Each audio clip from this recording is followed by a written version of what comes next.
Треба ли да бидеме во паника? Ќе се очекуваат ли автершокови според оние информации кои што вие сега ги имате? Па знаете што, значи јас мислев дека оно што се случи са Бајле земјотрес со магнитуда 4, дека е тоа главниот удар. Сега испаѓа дека овој практично са Бајле бил така наречен форшок, значи претходник на некој главен удар, земјотрес. Како што велите дека тоа е магнитуда 5.3, тоа е навистина многу по-силен земјотрес, бидејќи скалата не е линеарна, туку е логаритамска. Така да ослободената енергија е сега многу поголема и веќе, како што чув кога информиравте, може да се очекуваат не рушења, но може да се очекуваат некои оштетувања во епицентралното подрачје кај, да кажам, повеќе неинженерски објекти. Но на овие ново изградените објекти не би требало да има конструктивни, сигурно никакви оштетувања, но ете и предпоставам дека во новите објекти не би требало да има дури оние секундарни оштетувања на можеби прегнати зидови, но значи ова е сепак посериозен и да се надеваме, верувам дека е ова главниот удар, но повторно секојаш сум потенциран и сите експерти потенцира дека не можеме да знаеме дали ќе има или посилен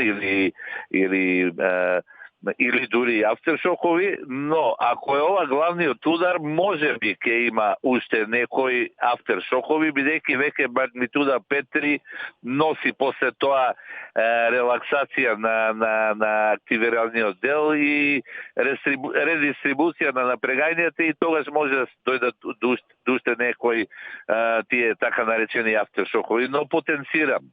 За сега изгледа дека овој е главниот удар. И ако е така, ме информира и колегите од ИЗИС, јас сум осветен 5.3 е магнитуда сосема сериозна и голема, но повторно ќе кажам, од магнитуда 5.3 до магнитуда 6.1, што беше Скопскиот земјотрес, е огромна разлика, бидејќи скалата не е линеарна. Да потенцираме, господине Гаревски, вие сметате дека ова 5.3 е главниот удар, оние предходно беа еден вид најава за овој главен удар. Треба ли да стравуваме дека можеме да имаме и посилен удар од овој или можеме да бидеме спокојни? Значи вака се случува, колку што памтам, во Валандово било слично, имало еден претходен удар, а познато е во светот, особено за појаките земјотреси, да не многу често, но има предудари. Да, во Скопје е настанато голема паника. Луѓето се сите излезени на улиците. Еве сега добивам информација дека бил евакуиран и трговскиот центар Сити Мол, дека и таму имало паднати сијалици од потресот и така натаму. Очигледна е голема паника. Господин Гаревски, што можеме да им препорачаме на луѓето? Што е сега побезбедно, да се седат на улиците или пак да се вратат во своите домови?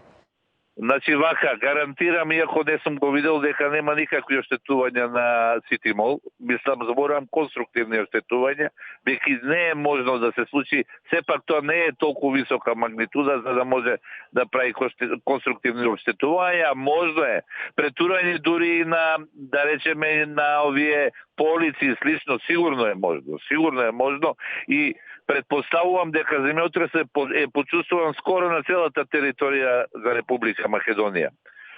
Но, значи, што се препорачува? Значи, се препорачува дека за време на земјотрес не се препорачува да се излага, да се бега, бидејќи поголема опасност е, како што гледате, зградите не се рушат, но поголема опасност е, одказам, дали да падне некој малтер од самиот објект или некоја сакција да падне, а зградата не се руши.